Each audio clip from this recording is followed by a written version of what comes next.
Hoje, nós não estamos em uma conferência. Nós estamos em uma igreja.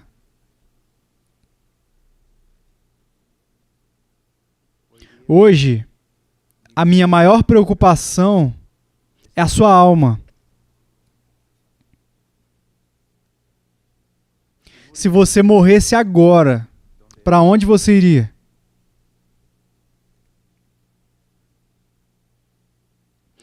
Hoje eu quero pregar como um homem morrendo. Pessoas morrendo.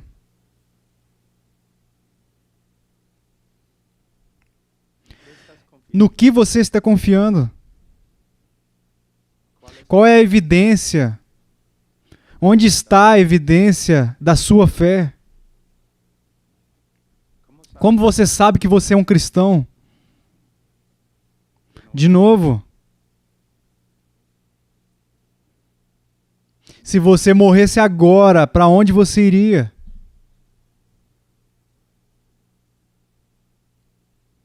Eu sei que hoje em dia muita coisa está acontecendo aqui no nosso país, em todo o mundo.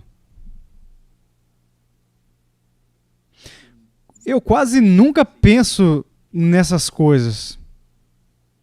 Eu não me importo. Um dia chegará. E que vai acontecer o seguinte: estarei diante do trono de Cristo. E você também será julgado. Eu não sou um profeta e nem filho de profeta, mas dentro de um ano, provavelmente, talvez alguns de vocês podem morrer. Todos os dias, 150 mil pessoas morrem. Aqueles que estão lá na rua marchando, quando eu vi pessoas assim protestando na rua, eu não penso sobre o protesto deles, eu só enxergo almas morrendo sem Cristo. Quando os conservadores se encontram nas suas conferências, nos seus comícios, eu não penso a respeito de política. Eu só enxergo a multidão e eu penso, e eles também precisam de Cristo. Para muitos de vocês jovens, seus pais os criaram na igreja. E talvez eles tenham experimentado as bênçãos da virtude na igreja, o amor na igreja. Mas vocês ainda não fazem parte da igreja, porque não são parte de Cristo, não conhecem a Cristo. Alguns de vocês provavelmente acreditam que são crentes, mas vocês não são crentes. Não há nenhuma evidência. Uma profissão de fé vazia. Então, hoje, eu não vou pregar sobre o Evangelho, vou pregar o Evangelho. E nós vamos falar sobre uma questão muito importante, como nós podemos saber que nós somos cristãos. E é interessante, eu vou começar em 2 Coríntios, mas o texto principal está lá em 1 João. Apenas como uma introdução. 2 Coríntios, capítulo 13. Versículo 5. Examinai-vos a vós mesmos, se realmente estáis na fé. Provai-vos a vós mesmos, ou não reconheceis que Jesus Cristo está em vós, se não é que já estáis reprovados. Irmãos, hoje em dia, quando uma pessoa que confessa ser cristã, que confessa Cristo, não está caminhando como uma cristã, muitas vezes os pastores chegam perto e perguntam: por que você não está vivendo como você deveria viver como um cristão? Você não sabe que você é um cristão? Você deveria viver como um cristão. Não é uma boa pergunta. Você não deve abordar seus filhos dizendo: você é um cristão, você deve se comportar como um cristão. Não.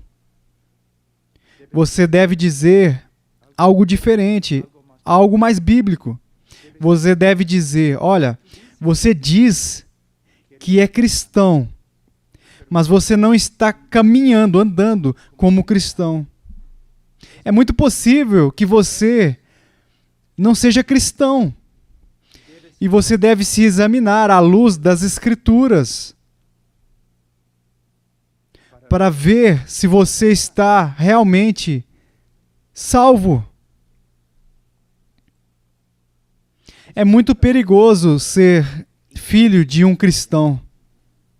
É muito perigoso quando seu pai, todos os dias da sua vida, tem um tempo devocional na sua casa.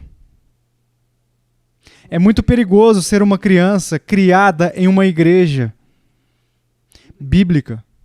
Por quê? Porque você começa a pensar que é um cristão, mas você realmente não tem uma fé pessoal em Cristo. E não há evidências de verdade que você está na fé. Nós temos que nos examinar, mas temos que nos examinar à luz das Escrituras. E em 1 João, nós vamos para 1 João, capítulo 5, versículo 11. E o testemunho é este, que 1 João capítulo 5, versículo 11. E o testemunho é este, que Deus nos deu a vida eterna, e esta vida está no seu Filho. Aquele que tem o Filho tem a vida, aquele que não tem o Filho de Deus não tem a vida. Essas coisas vos escrevi a fim de saberdes que tendes a vida eterna, a vós outros que credes em o nome do Filho de Deus. É muito interessante que no Evangelho de João, lá João nos explica porque ele escreveu o Evangelho, para que acreditemos no Filho de Deus, para que tenhamos vida eterna. Agora, na sua primeira carta, ele faz o mesmo. Ele explica a razão pela qual ele escreveu a carta. Ele diz, versículo 13, estas coisas, ele se refere a tudo o que é encontrado em 1 João. Essas coisas vos escrevi a fim de saberdes que tendes a vida eterna, a vós outros que credes em nome do Filho de Deus. É muito possível que havia um grupo de falsos profetas que tinham entrado na igreja. Talvez assim as raízes dos gnósticos. Um grupo de hereges muito perigoso, muito perigoso. E eles ensinavam que eles tinham um conhecimento esotérico, escondido de Deus. E que as correntes comuns não possuíam este conhecimento.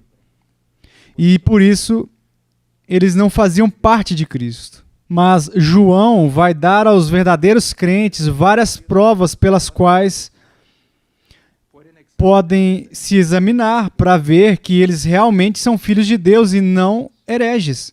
Mas ao mesmo tempo, hoje em dia, nós podemos usar os mesmos textos para examinar as nossas próprias vidas, para enxergarmos se somos realmente cristãos. São vários testes e claro que não temos tempo para passar por todos eles. Mas eu vou tocar em alguns tópicos muito importantes sobre como você pode saber se você é um crente. Se é um crente. Primeiramente, no versículo 11, e o testemunho é este, que Deus nos deu a vida eterna, e esta vida está no seu Filho.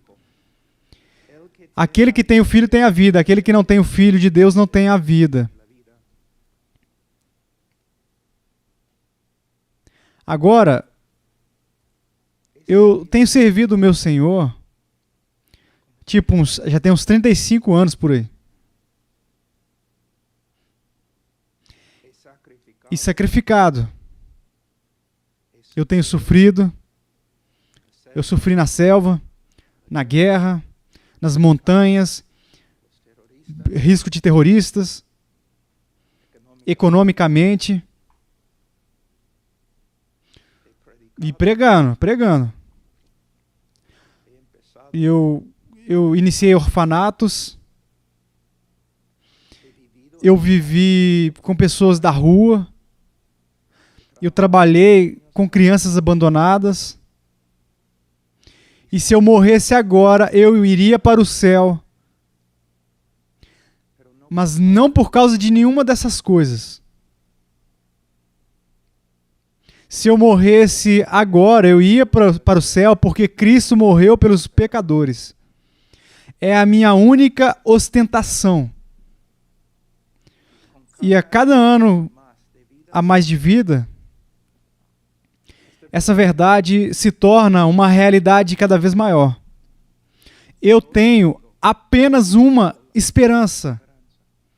O melhor momento de misericórdia da minha vida, o melhor dia de trabalho na minha vida, só iria me levar para o inferno.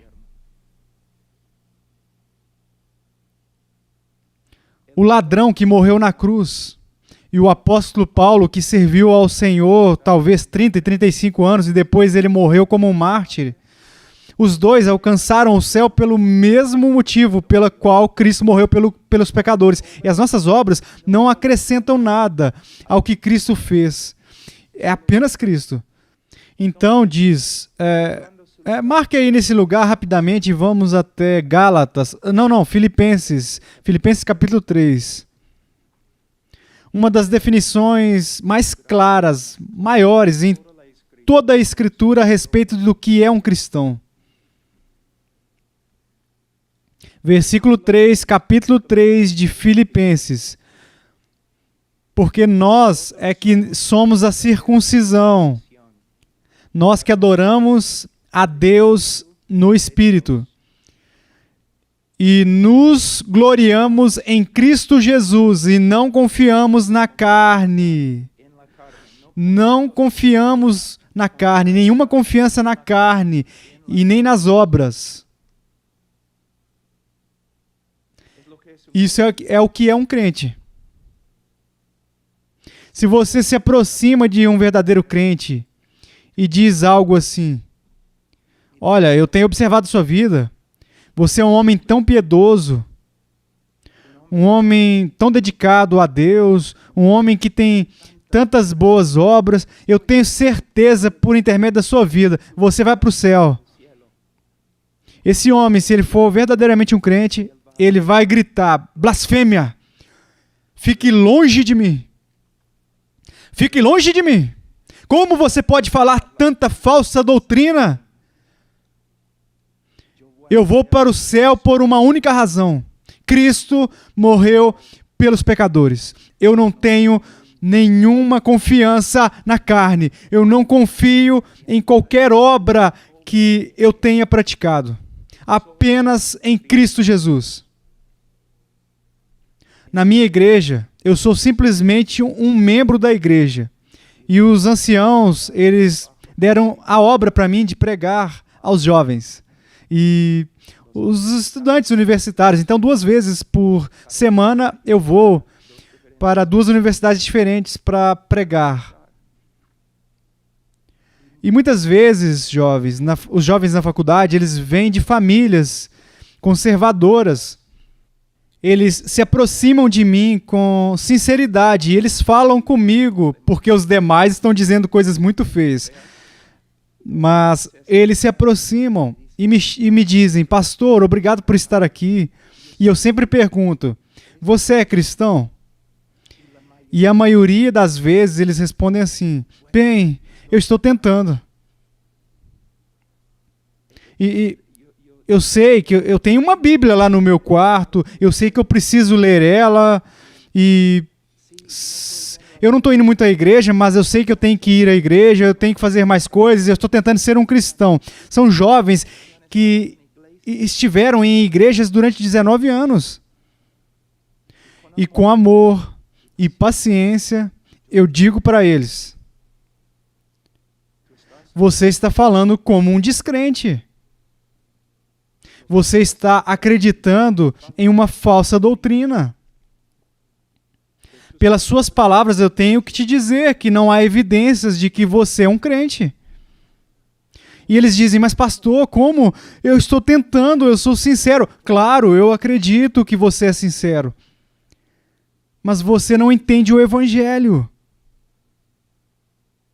Um cristão verdadeiro vai dizer, sim, pastor, eu sou cristão. Por quê? Cristo morreu por mim. E eu confio nele. Eu não tenho nenhuma confiança na minha igreja, na minha vida devocional, bíblica, nas minhas orações, no meu batismo. Os meus pais que são cristãos, meus avós que foram pastores, eu não tenho confiança, eu tenho confiança apenas em Cristo. E eu te digo, se você é um cristão, a cada ano, quando eu me converti, eu pensava, bem, eu vou crescer. Eu quero ser um homem como o apóstolo Paulo um dia, ser um homem mais dedicado ao Senhor, que já viveu na terra. Mas a cada ano, em vez de enxergar, eu acredito que eu cresci, mas a cada ano eu só vi mais e mais pecados, e mais pecado. Mas ao mesmo tempo, a minha necessidade de graça, a minha necessidade de graça, a minha necessidade de graça. E é algo lindo. A minha salvação, ela é encontrada exclusivamente na pessoa e na obra de Cristo Jesus, meu Salvador.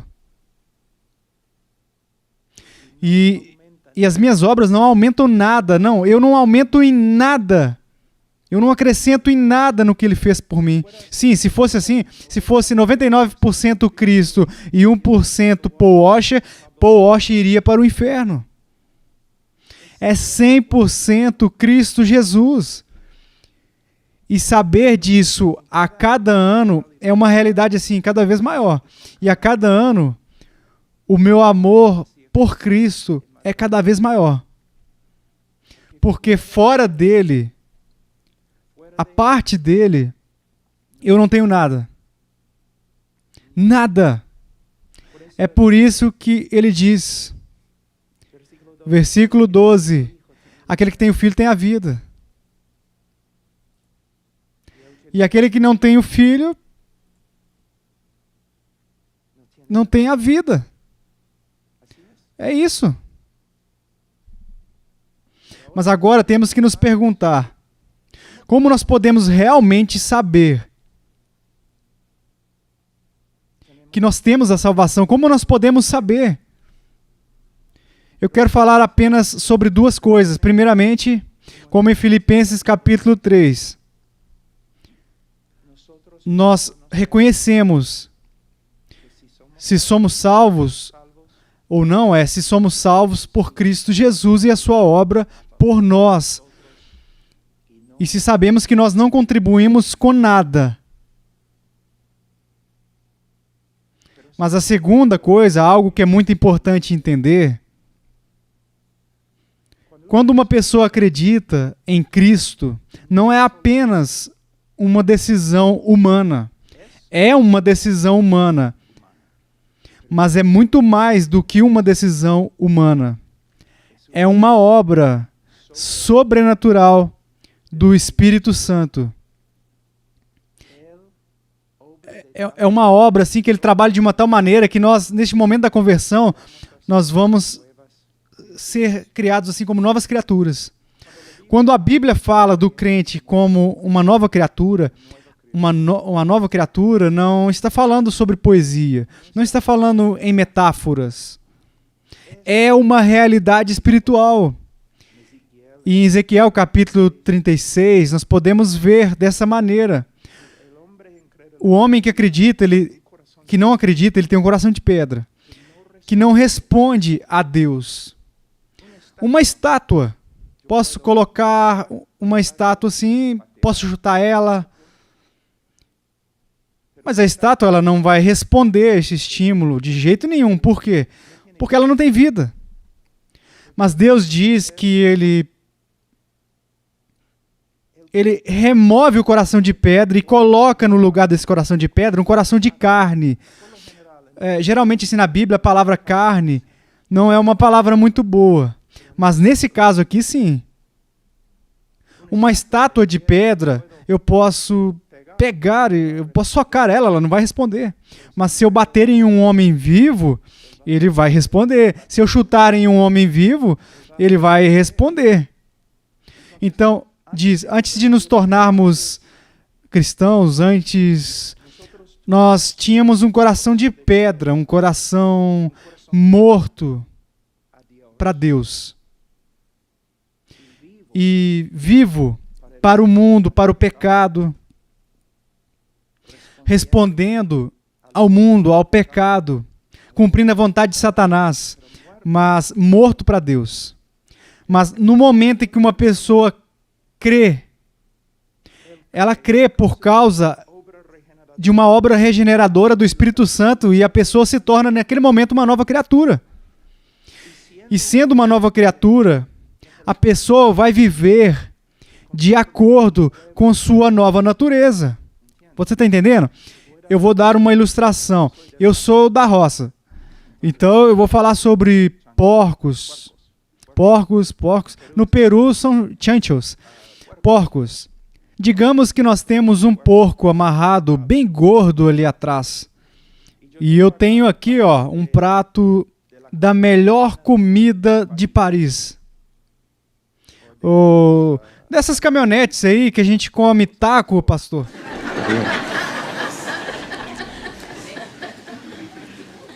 Então, eu tenho um prato da comida mais fina bem aqui, E de cá, eu tenho muito lixo. Muito lixo. Então eu digo, solte o porco, o chancho. Para onde vai o porco? Eu sei que a maioria de vocês são da cidade, mas pelo menos podem entender o que eu estou dizendo. O porco vai para onde? Vai para o lixo. Por quê? Porque ele é porco. É porco. Você não pode culpar ele é porco. Porco come lixo. Então, vamos dizer que o porco está comendo o lixo, ele está feliz, ele está muito feliz, ele não tem vergonha, todos estão assistindo ele não tem vergonha, ele está feliz, ele está comendo, comida deliciosa para ele. Mas digamos que daqui a pouco eu tenho o poder em 1 segundo de transformar o porco em um homem. O que vai acontecer? Eu não vou ter que fazer nada com a vontade dele. Eu não terei que manipular a vontade dele. Eu não vou ter que ensinar a ele. No momento em que eu tocar na natureza dele, o que vai acontecer? Ele vai retroceder. O lixo que ele estava comendo, ele vai vomitar aquilo, porque por natureza você simplesmente não pode comer lixo. E quando ele voltar, ele vai olhar para vocês e ele vai sentir vergonha. Eu acabo de descrever a sua conversão.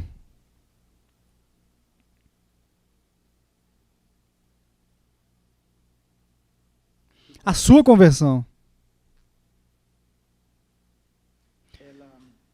Eu vou dar outra ilustração. Digamos que há um homem convertido e ele tem que ir para o trabalho pela manhã por volta das 8 horas da manhã, há uma nevasca lá fora, e ele tem uma reunião muito importante e ele está um pouco nervoso, preocupado com a reunião, e ele tem que sair bem rápido, ele não pode nem tomar o café da manhã, sua esposa não preparou nada, então ele está prestes a sair pela porta, e a esposa dele sai do quarto com aquele cabelo assim, tipo a Medusa. Com aquele pijama que eu não sei lá, um tanto esquisito. E aí ela diz, leva o lixo para fora. E ele vira. Por que você está gritando comigo? Por que você é assim? Por que o seu cabelo é assim? Você que tem que carregar o lixo. Você é uma mulher tão preguiçosa. E ele sai pela porta. Ele sai pela porta convicto que ele é justo e totalmente justificado. Ele não sente convicção do pecado. Ele está sentindo raiva, claro, porque para ele, a esposa dele é que tem a culpa. Então ele é o homem inocente, ele está livre. Ele vai para o trabalho dele, não vê problema algum. Aí 6 meses depois ele se converte. Aí mais 6 meses mais ou menos de discipulado. E um dia ele está saindo pela porta da casa dele e ele tem mais uma reunião, um tanto preocupado, porque é muito importante, ele vai chegar atrasado, o chefe dele vai ficar bravo com ele e tal. E a esposa dele, de novo, a esposa dele ainda não se converteu. Todavia, assim, ela vem com o mesmo pijama bizarro, com o mesmo cabelo da Medusa, e ela sai e diz, por favor, leva o lixo para fora. E ele fica com raiva assim, e ele vira, porque é sempre assim, eu tenho que sair para trabalhar, você nunca trabalha, e o seu cabelo tá aí, e ele corre. E você diz, mas eu pensei que ele tinha se convertido. O momento em que as palavras saíram da boca dele foi como uma faca atravessando o coração dele. Pum! Por quê? É outra pessoa. Ele tem um coração vivo agora. Pum! Mas ele continua na rebelião dele, ele sai pela porta. Aí ele pega o carro dele, mas o homem está sofrendo. Ele não pode nem imaginar agora, na reunião dele, no chefe ou qualquer coisa. Ele apenas pensa no pecado que ele cometeu. Ele foi impaciente e rude com a esposa dele. Mas ele ainda segue. Ele chega ao escritório, ele entra na sala pelo corredor assim, para ter a reunião com o chefe, tudo. Depois de 5 ou 10 minutos, ele diz, olha chefe, só um minuto, eu tenho que sair, eu tenho que fazer uma coisa ali. Ele vai até o telefone, ele diz, esposa, me perdoe. Eu saí feito um idiota. Eu não pude suportar, por favor, me perdoe. O pecado contra ti é pecado contra Deus. Ele não é um homem perfeito, mas ele é um homem mudado. Ele é outra pessoa. Há uma história de Agostinho, antes dele se tornar, ele era um homem muito pecador. Um homem muito imoral, muito pecador. Um dia depois de se converter, ele estava caminhando na rua lá na cidade e uma prostituta do 2º andar viu ele pela janela e disse, Agostinho, Agostinho, sou eu. E Agostinho disse, sim, mas não sou eu mais. Não um homem perfeito, mas um homem mudado. Que sim, de vez em quando, ele pode ser enganado. E ele pode se esquecer de quem ele pode voltar para o lixo, mas no momento em que ele começa a comer, ele sabe. Ele naquele momento ele não pode aguentar mais. Ele sente vergonha. Por quê? Não porque ele simplesmente tomou uma decisão. Não. Ele não consegue. Ele agora é uma nova criatura. Você está entendendo? Na verdade, muitas pessoas... em 2 Coríntios, vamos à frente. 2 Coríntios, nós precisamos de cerca de 10 sermões, mas temos apenas um.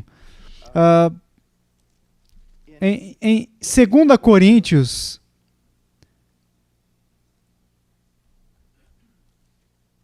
capítulo 5, 17. E assim, se alguém está em Cristo, é nova criatura. As coisas antigas já passaram, eis que se fizeram novas.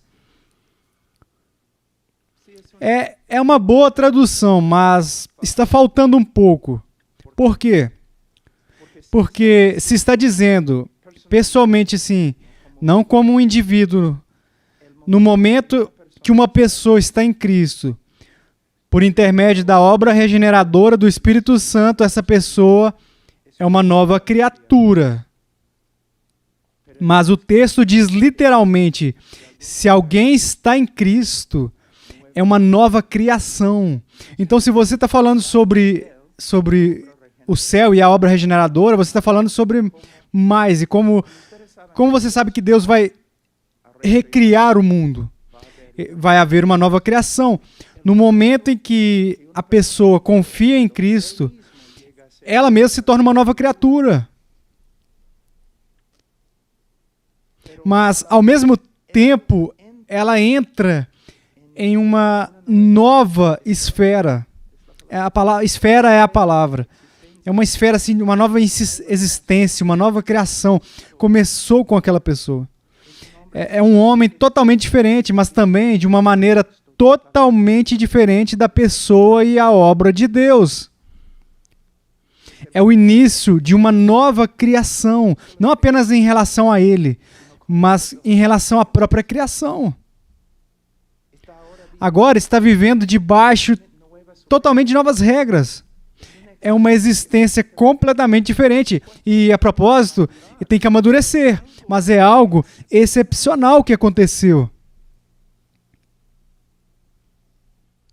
Uma vez eu estava falando com algumas pessoas sobre a criação e a manifestação do poder de Deus na criação do universo.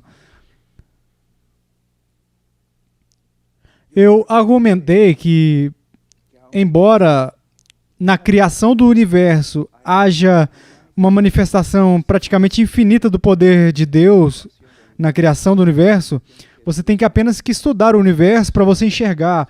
É uma imensa manifestação de poder de Deus, mas eu argumentei que na conversão de um pecador há uma maior manifestação do poder de Deus. E isso é verdade. Então, haverá evidências, provas concretas de mudanças. Eu sempre, quando eu era jovem, eu sempre usava uma ilustração que, digamos que eu estou atrasado hoje para pregar aqui. Aí eu cheguei 15 minutos atrasado. Aí o irmão se levanta e diz: "Pô, por que você está atrasado? Você é um homem arrogante? Você é orgulhoso? Todo mundo tem que te esperar? Por que você não chegou na hora certa?" E eu digo: "Mas irmão, eu te peço perdão, por favor. Estávamos vindo pela estrada e havia um caminhão que tinha cerca assim, de 30 toneladas. Ele saiu da rota dele e ele colidiu com o meu carro. O caminhão estava vindo a cerca de 60 milhas por hora e ele tinha 30 toneladas assim, bum, no meu carro. É por isso que eu cheguei atrasado." Ele vai olhar para mim. Pô, existem duas opções. Você é um mentiroso ou você é louco? Porque você não pode ter uma batida com um caminhão de 30 toneladas sem sofrer nenhuma alteração. Então, como tantas pessoas dizem que tiveram um encontro com Deus e seguem inalteradas, quem é maior, Deus ou um caminhão? Você vai ser mudado, e não apenas vai ser mudado, mas você vai continuar a mudar. Porque aquele que começou a boa obra em ti vai terminar. Então, vamos ver algumas dessas mudanças. Vamos voltar a 1 João.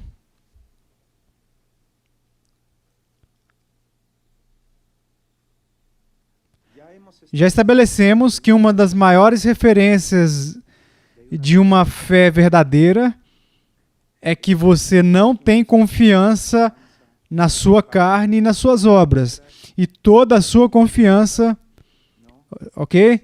Foi colocada, depositada na pessoa e na obra de Cristo.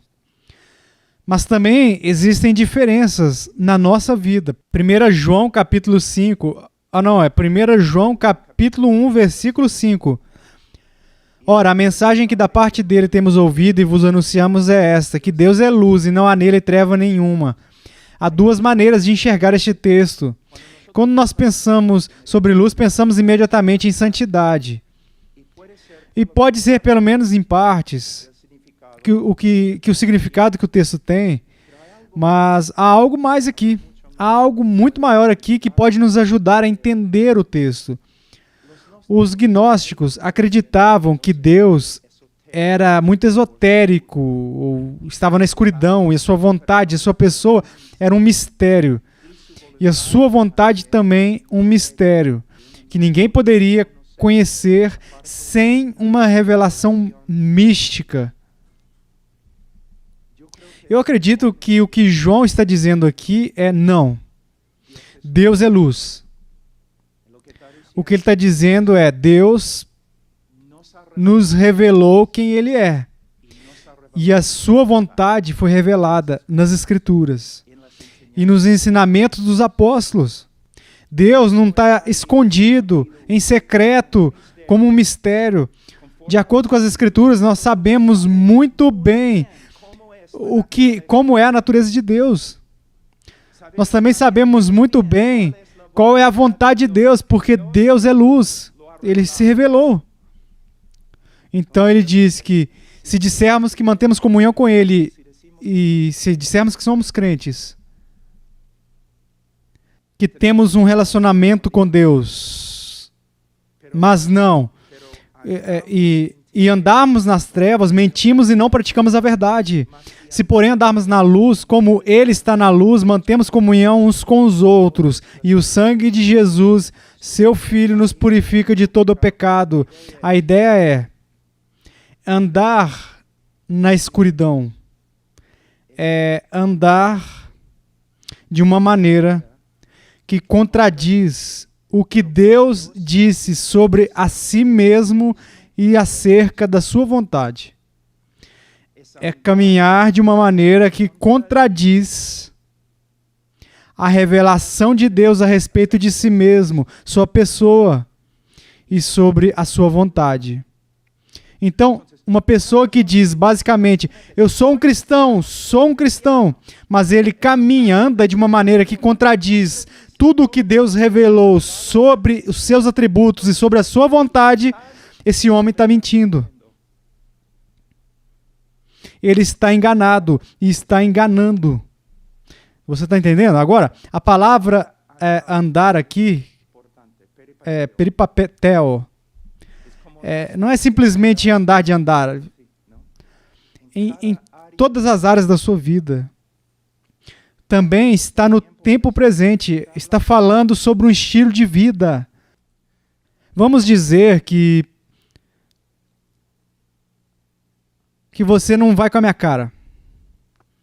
Então você diz, esse Paul, não. Isso é um falso mestre, é hipócrita.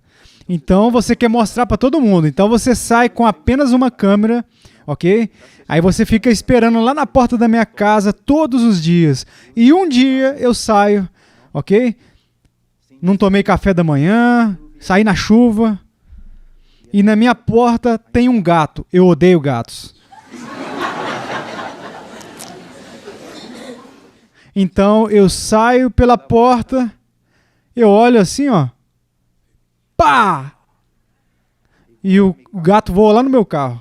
Então, e você vai, tum! Assim, ó. Agora eu tenho a prova que Paul Washer não é crente. Olha o rosto dele. De verdade é pecado? Não sei. Se fosse um cachorro, sim, seria pecado. Mas é pecado. Eu estou com raiva. Impaciente. E o gato, enfim. Mas você só pegou um momento da minha vida, nada mais. Não é evidência. Mas se você me seguir com uma câmera de vídeo por 1 ano e você vive lá na minha casa, quando eu estou com a minha esposa, com os meus filhos, durante a minha vida, o meu tempo devocional privado, é outra coisa. Aí você vai encontrar evidências de que eu sou um cristão ou se eu não sou um cristão. Uma evidência mais forte, mais confiável. Então, quando João fala, ele está falando através dessa carta, ele não está falando assim sobre perfeição. Aquele que anda perfeitamente na revelação de Deus, que ele é cristão. Não é isso que ele está dizendo. O que ele está dizendo é um homem que tem uma mulher, um jovem, que colocou toda a sua confiança na pessoa e na obra de Cristo. e o seu estilo de vida é o que é realmente assim, ele está aprendendo, ele está se esforçando para aprender quem Deus é. Ele está se esforçando para aprender a vontade de Deus. E ele está verdadeiramente lutando para caminhar de acordo com o que as Escrituras ensinam sobre Deus e a sua vontade. Está entendendo? É uma das referências. Por exemplo, neste momento, na Califórnia, nos Estados Unidos, a maioria dos homens não estão pensando em quem Deus é. Como eu posso conhecê-lo melhor? Eu vou estudar as Escrituras para entender como é a natureza dele. Eu quero estudar a lei dele para entender a sabedoria dele. Eu quero me conformar. Não. A maioria daqueles que se dizem evangélicos. Mas não estamos falando sobre eles, estamos falando sobre você. Este primeiro teste te dá confiança de que você conhece o Senhor? Ou está criando dúvidas em você? Vamos para o segundo teste. Versículo 8. Se dissermos que não temos pecado nenhum, a nós mesmos nos enganamos e a verdade não está em nós. Se confessarmos os nossos pecados, Ele é fiel e justo para nos perdoar os pecados e nos purificar de toda a injustiça. Se dissermos que não temos cometido pecado, fazemos-lo mentiroso e a sua palavra não está em nós. Aqui nós podemos ver a grande sabedoria de Deus. Como? Se lermos apenas o primeiro teste, uma pessoa pode entender errado e pensar, está falando sobre perfeição. Mas a segunda evidência de que alguém é verdadeiramente um crente, não é que ele não tenha o pecado, ou não veja o pecado na sua vida, mas ele reconhece o pecado na sua vida. Ok? Porque ele é sensível. Se lembre, era um coração de pedra. Um coração insensível. Aí o conhecimento de Deus, insensível ao conhecimento de Deus e ao pecado, mas agora é um coração vivo, sensível à vontade de Deus. E você pode enxergar o pecado como nunca. E sabe o que, jovens? Se você é jovem na fé, a cada ano você vai conhecer mais pecado. Você vai se tornar mais e mais e mais sensível ao pecado na sua vida. Por quê? Um homem que anda na escuridão, no escuro, nas trevas, ele não pode ver a sujeira no seu próprio corpo, nas suas roupas. Mas quando ele vai para o sol, quando o sol nasce, há mais luz e mais luz e mais luz, aí ele pode enxergar mais claramente o pecado que permanece. Então, uma das maiores referências de um crente é que, a princípio, reconhecemos o nosso pecado, a tal ponto que nós também reconhecemos que nós não podemos nos salvar. Nós não temos boas obras, ok? Nós não temos virtudes, não temos méritos pessoais que possa ser oferecido a Deus para ganhar a nossa salvação. Mas após a nossa conversão, este reconhecimento do pecado continua e cresce. Você está entendendo? Cresce. Então, uma das maiores referências que uma pessoa é crente não é apenas que ele reconhece o seu pecado, porque alguém pode reconhecer o seu pecado e ficar ali sem esperança. Um arrependimento para a morte. Mas o crente, visto que tem uma esperança viva, reconhece o seu pecado e pode causar muita dor, mas ele tem esperança.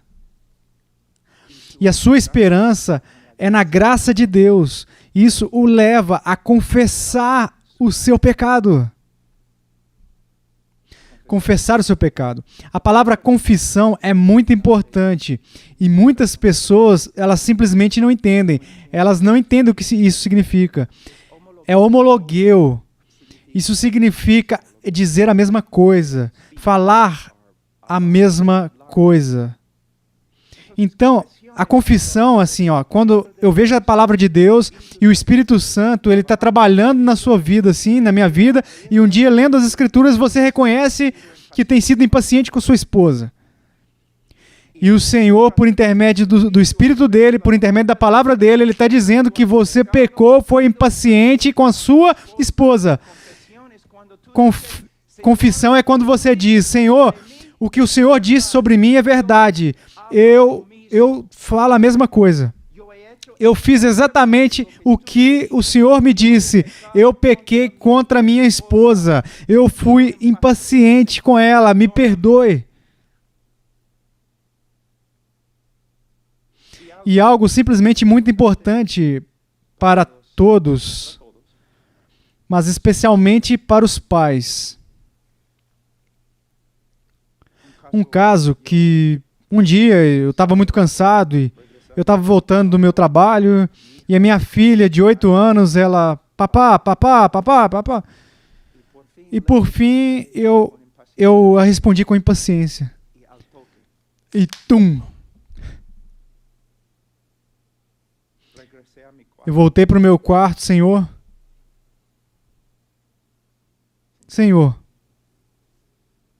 Mas de novo, saí do meu quarto e eu fui até minha filha de 8 anos. E aqui está onde você tem que ter muito cuidado. Rowan é o nome dela, Rowan. Há 10 minutos atrás, eu fui impaciente com você. Me perdoe. E ela? Papai, está bem. Não. Por favor. Não. Você se lembra do que eu te ensinei? Você se lembra? Você tem que me libertar. Ah, sim, papai. E ela coloca a mão no meu ombro. Papai, é verdade. O Senhor pecou contra mim. Foi impaciente comigo. Mas, pai, eu te perdoo. Eu te amo. Você entendeu? Não está certo que seu filho diga, tá certo, pai. Ou sua esposa, o marido, enfim. Está bem. Não está bem. É um pecado. E é algo tão bonito. É tipo assim, ó, você entristeceu o Espírito Santo. Aí, no momento que a sua filha diz a você, papai, eu te perdoo, eu te amo. De novo, alegria, comunhão com o Espírito, com a sua filha. Então, você não deve dizer, tá bem. Não está bem. Bem, enfim. Eu já estou ensinando sobre família agora. Deixa eu voltar para o texto.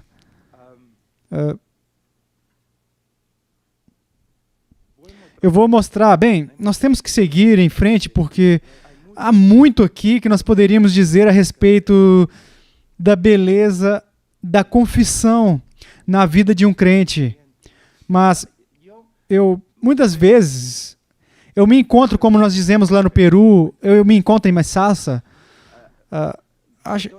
onde eu me sinto mais confortável é entrar em uma igreja muito grande e muito carnal. Muito carnal. Superficial. Horrível. É onde eu gosto de estar, ok? Porque, para pregar. Mas algo que eu tenho visto algumas vezes quando eu estou pregando, eu tenho visto o Espírito Santo, ele começa a trabalhar, as pessoas começam a chorar e outras coisas e tal. E às vezes eles não aparecem, eles estão chorando e tudo mais e tal. Algo interessante que eu tenho visto. Depois de falar com o pastor, aqueles que estão quebrantados, chorando, são os membros que geralmente são os mais piedosos. E os membros da igreja mais carnais, que basicamente não são convertidos, se sentem lá assim, ó, sem afeto. E nós estamos vivendo e vendo a divisão entre as ovelhas e os bodes, não é verdade? Uma das maiores marcas do cristão é a sensibilidade ao pecado. E homem, se você é como eu, você pode passar por um momento em que você vai estar um tanto ocupado, talvez no ministério, outras coisas, e você começa a perder a sua sensibilidade. Nesse momento, você precisa ter cuidado, você deve voltar para as Escrituras, você deve voltar, talvez, ao conselho, falar com a sua esposa, algo assim. Desliga a televisão, porque você tem que progredir, voltar para a sua sensibilidade ao pecado. É algo que você tem que cultivar. Estão me entendendo? Estão me entendendo? Agora, vamos para outro teste muito rápido. Capítulo 2, versículo 3. Ora, sabemos que o temos conhecido por isso, se guardamos os seus mandamentos. Aquele que diz, eu o conheço e não guarda. É basicamente uma pessoa dizendo, não, olha, eu sou um cristão e hoje eu encontrei Cristo, eu sou cristão. É uma pessoa que fala com ênfase e diz, aquele que diz, eu conheço e não guarda os seus mandamentos é mentiroso e nele não está a verdade. Aquele, entretanto, que guarda a sua palavra, nele verdadeiramente tem sido aperfeiçoado o amor de Deus. Nisso sabemos que estamos nele. Talvez nesse momento você está pensando, então eu não sou cristão porque eu não guardo os mandamentos dele perfeitamente. De novo, ele não está falando sobre perfeição, ele está falando sobre um relacionamento e um estilo de vida. Antes de encontrar a Cristo, eu não queria saber nada sobre os mandamentos dele.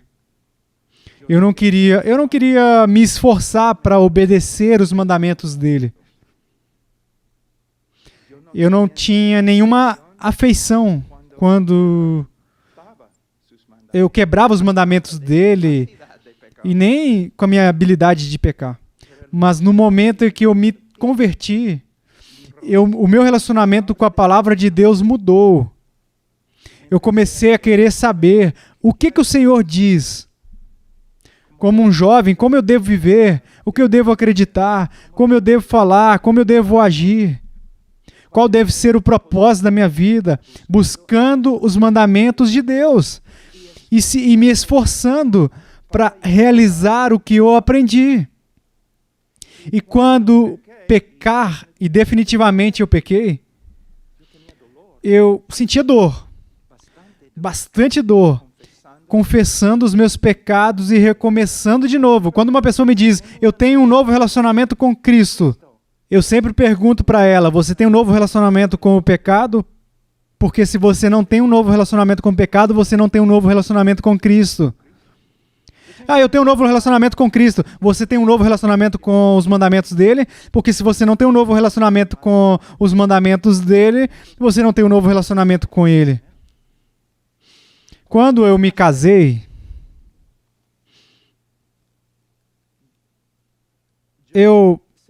pode-se dizer que eu falei com 2 grupos de mulheres no dia que eu me casei. Eu falei com um grupo, a minha esposa. A minha esposa, eu disse para ela, sim. Sim. Quando o pastor perguntou, você quer casar com essa peruana? Sim. Ai. Sim. Todo dia, sim. Sim.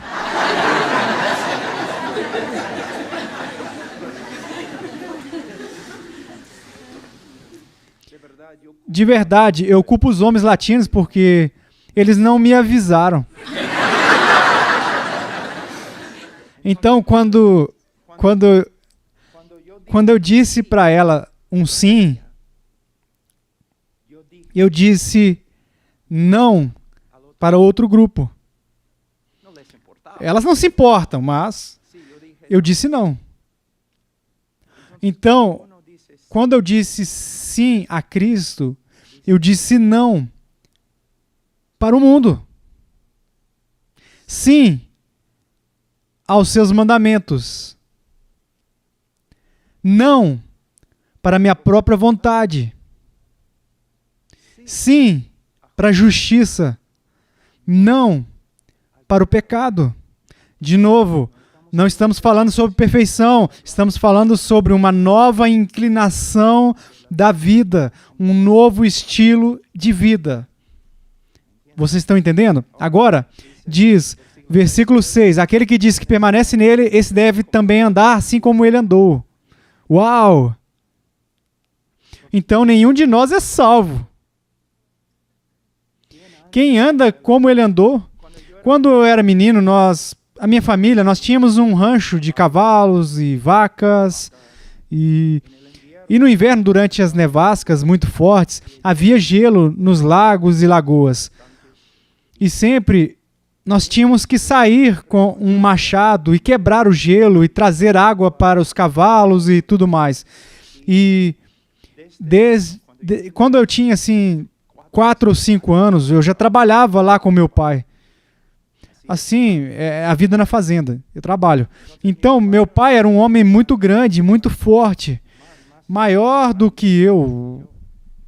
E eu era um ratinho assim pequenininho, eu não sei como diz, um muchacho, não é assim? Assim. E meu pai carregava baldes muito grandes assim de água, ok? Na neve, até aqui, ó. E meu pai andando com a água. E eu queria ser, desde a minha infância, eu queria ser assim, como o meu pai. Ele era o meu herói. Aquele homem poderia lutar contra as vacas, cavalos, homens, com tudo. Então, ele pegava a água, assim, ó, e ele caminhava assim, ó. E eu podia ver as pegadas dele na neve. E eu tinha uns 5 anos de idade. E eu pegava a água e eu tentava colocar o meu pé nos mesmos passos dele. Mas eu não podia. Uma pessoa que estivesse observando, ela teria pensado assim, esse menino está parecendo uma aranha bêbada caminhando na neve. Outras pessoas, ok? Tirando sarro de mim. Esse menino... Quando ele chegar, não vai ter nem água, porque já derramou a água na neve toda ali e ele anda... Ele não pode, por que ele está tentando? Mas uma pessoa me observando, ainda que zombando, ele teria que dizer, esse garoto de verdade, ele não é muito inteligente, mas esse menino realmente ele quer ser como o pai dele. De verdade. Então, o mundo vai zombar de nós porque nós falhamos, nós pecamos, nos perdemos, mas deve ser uma vida. Se você é um crente, o mundo vai zombar de você, sinceramente. Esse homem, essa mulher, o seu desejo não é ser como uma estrela famosa do cinema. Ou um homem rico, o seu desejo é ser como Cristo. O seu desejo é ser como Cristo. Mais uma prova.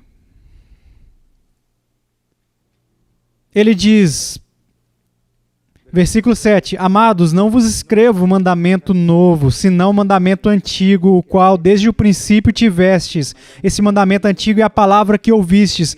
Todavia vos escrevo novo mandamento, aquilo que é verdadeiro nele e em vós, porque as trevas se vão dissipando e a verdadeira luz já brilha. O que ele está dizendo?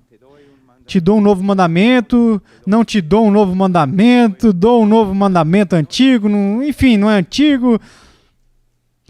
O que basicamente ele está dizendo é o seguinte, é um texto muito difícil. Mas ele está dizendo isso desde o início. Deus é um Deus de amor. E o mandamento de amar não é novo. É desde o princípio. Até na lei, nós podemos ver o mandamento do amor. É antigo, desde o começo.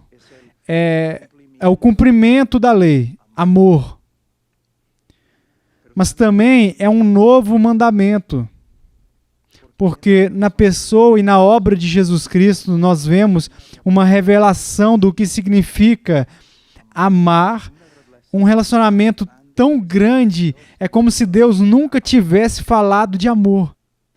Nós temos um padrão tão alto, amar como Cristo amou.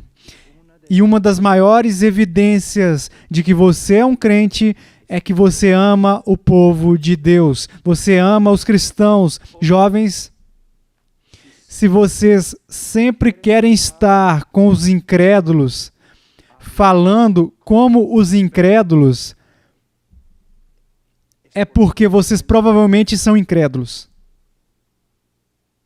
Eu amo a palavra de Deus, eu amo os irmãos, mas eu também amo estar na floresta, na selva, nos rios, pescando, caçando.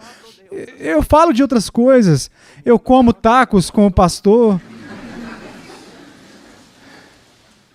Mas, irmãos, o meu maior desejo é estar com os irmãos. Quando me convidam para vir aqui na Califórnia, estar com vocês, eu não estou pensando muito... Assim, eu não penso muito, é um grande privilégio pregar, especialmente em espanhol. Mas não, o que me anima é que eu vou ver os irmãos. Eu vou ver os irmãos. Vou ver os irmãos.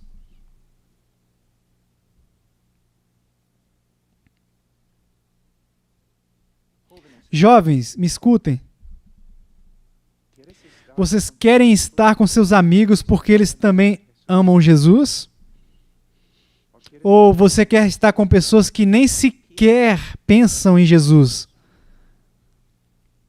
Como que é? Você se preocupa com o povo de Deus? Hoje em dia, todos estão lutando pelo seu povo, aqui nos Estados Unidos. Eu luto diariamente pelo meu povo.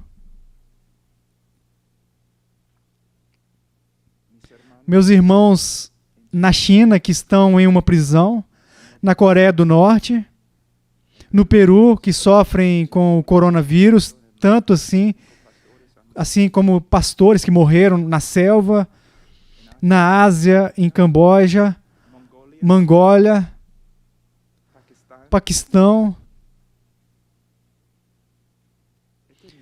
Esse é o meu povo. Esse é meu povo. Você ama o povo de Deus? Sim, pastor. Como? Me dê um exemplo. Quero ver as suas feridas. Quero ver o que você faz.